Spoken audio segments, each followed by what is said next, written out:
역사적으로 수많은 전쟁과 무력 충돌이 있었지만 모든 전쟁이 순전히 무력만을 사용하여 싸우지는 않았습니다.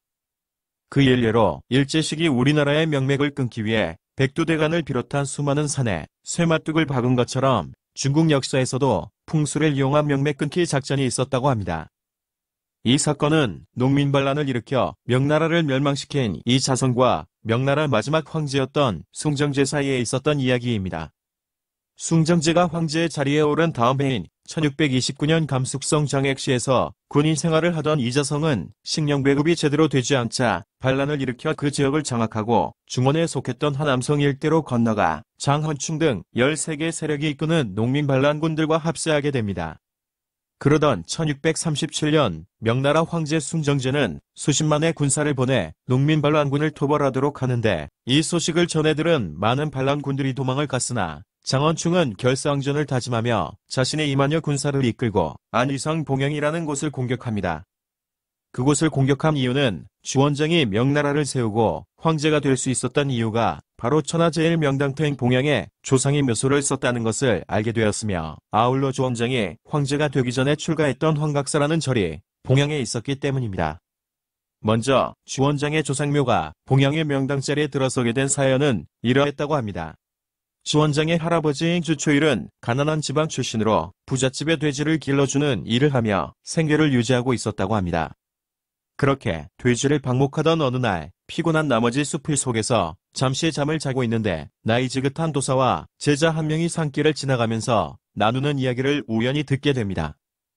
도사가 이곳 풍수를 보아하니 이 자리에 묘를 쓰면 후대에 가서 반드시 황제가 나올 것이라고 말하자 제자가 놀라며 의심스러워하는데 도사가 부러진 마른 나뭇가지를 용혈이 흐르는 자리에 꽂아두고 10일 뒤에 다시 와 보면 가지에 잎이 돋아나 있을 거라고 하여 제자는 스승의 말대로 그 자리에 마른 나무가지를 꽂아두게 됩니다.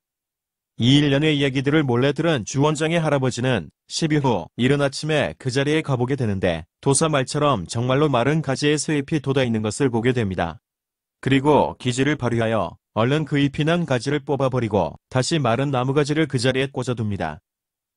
오후경에 그 자리를 다시 찾은 제자는 나뭇가지에 잎이 돋아있지 않은 것을 보고 스승의 말이 틀렸다고 생각하여 스승에게 이 사실을 전해주자 그 도사는 누군가 나뭇가지를 바꿔치기 한 것을 알고 모든 것이 운명이라는 말을 했다고 합니다. 이 일이 있은 지 한참 시간이 흘러 주원장의 할아버지 주초일은 땅 주인이었던 부잣집을 찾아가 한평생 돼지를 길러준 인연을 봐서 그 작은 땅을 자신에게 달라고 부탁하여 흔쾌히 얻어내게 되고 주원장의 아버지인 주옥사에게 자신이 겪었던 이야기를 해주며 자신이 죽은 후 용혈이 흐르는 그 땅에 자신을 묻어달라고 합니다. 이렇게 그가 죽은 후 용혈에 묻히는데 그의 손자인 주원장이 명나라를 개국하여 276년 동안 16명의 황제가 나오게 되었다는 것인데 이 사실을 알고 그 묘소를 없애기 위해 봉영에 도착한 장헌충의 군대는 그 일대 관리들을 모조리 사륙했으며 황각서까지 모두 불태운 후 주원장 조상의 묘를 훼손하기 시작합니다. 그들은 주원장 할아버지와 아버지의 묘를 파헤쳐 유골을 꺼내 아무렇게나 버려버렸으며 그 일대에 조성된 수만 그루의 소나무에도 불을 질러 명나라 황실에서 애써 갖고 놓은 묘원을 훼손시켜버립니다.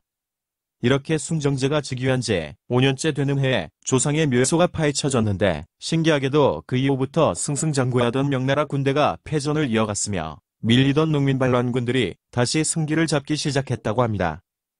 조상의 묘소가 훼손되었다는 보고를 받은 숭정제는 하얀 소복을 입고 대성통곡을 했다고 하는데 다시 7년이 지난 숭정제 12년에 이자성의 농민반란군 세력이 급속도로 강해지자 숭정제는 복수를 하고 농민반란군의 기세를 꺾기 위해 변대수라는 신하를 시켜 섬서성 미제현에 있는 이자성의 조상묘를 없애버리라고 명령합니다.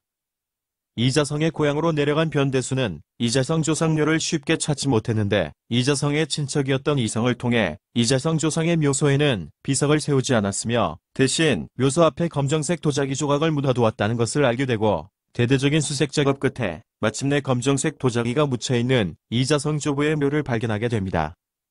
그 조부의 묘를 파서 관을 열어본 사람들은 깜짝 놀라고 마는데 그 이유는 조부의 시신 전체에 20cm가량의 흰털이 자라 있었던 것입니다. 이에 그치지 않고 변대수는 조부의 묘에서 얼마 떨어지지 않은 곳에서 이자성의 부칙묘를 발견하는데 기이하게도 그 묘 소위에는 큰 느릅나무가 자라있어 그 나무를 파내자 자그마한 굴이 나타났으며 그 굴 속에 큰 흰 구렁이와 수십 마리의 새끼뱀들이 자리를 틀고 있었다고 합니다.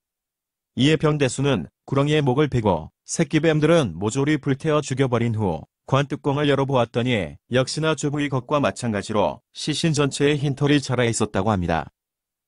이렇게 변대수는 이자성의 조상묘를 파헤쳐 유골을 훼손했는데 이에 만족하지 않고 그 묘소 옆에 깊이 5m의 고랑을 길게 파서 그곳을 흐르는 명당기운을 끊어버렸다고 합니다. 임무를 완수한 변대수는 이 사실을 섬서성 총독에게 보고했으며 총독은 다시 숭정제에게 보고하면서 역사적 사료로 남아 현재까지 전해져 내려오고 있다고 합니다.